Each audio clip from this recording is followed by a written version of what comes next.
I'm Dr. Tanner Babb. I'm an associate professor of psychology, and I was granted the Faculty Emeriti Fellowship over the summer to work on research at creating a role immersion game and working at trying to get that published and trying to work at putting that together in a presentable format at several conferences. For me, it actually started with an observation of Dr. Dwight Rodigone's history class. I'd heard that he'd been doing some very interesting things in there. He'd gone to a conference called Reacting to the Past, which was all about using historical content and bringing a little more life to it with kind of a theatrical sort of flair, but getting students engaged in the history of the past. And students have been raving about it, and I need to check this out. So he invited me to sit in and observe it, and I just was amazed by the level of student engagement. And I saw a lot of potential for that to be applied to psychology classes.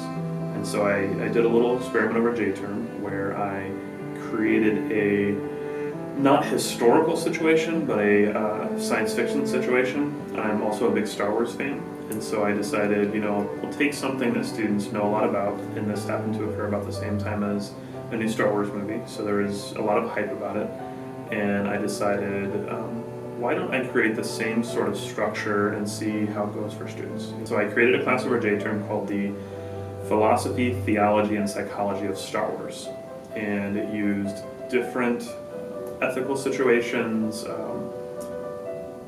different character situations to educate students about some of those different philosophical, theological, or psychological issues. In a lot of classes you can get by where, okay, I'm just sitting here listening to the lecture, maybe I do the reading, maybe I don't, but you try to kind of get by sometimes where I can show up and the professor may or may not know if I'm prepared. In the reacting style, that just doesn't fly.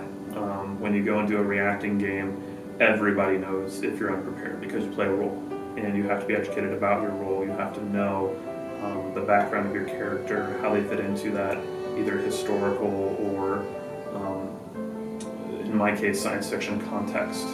For each of the students that played the Star Wars game, they were given different roles and background and information, and they had to learn to work with other groups because they were split up into different factions. And so I had a faction that was always pro or for the issue, a faction that was always con or against the issue, and then two neutral factions.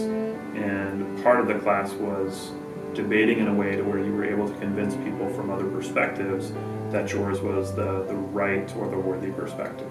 And so through the course of class, students not only get a good education about the content and the issues, but they develop their debate skills, their public speaking skills. They learn how to think on their feet. What do you know? What do you feel? What sort of research can you do? How well prepared can you be? And those are all things that we try to teach in the liberal arts. And so I wanted to work at creating something that could be disseminated that would allow other schools to teach in a cross-disciplinary manner about some of those issues.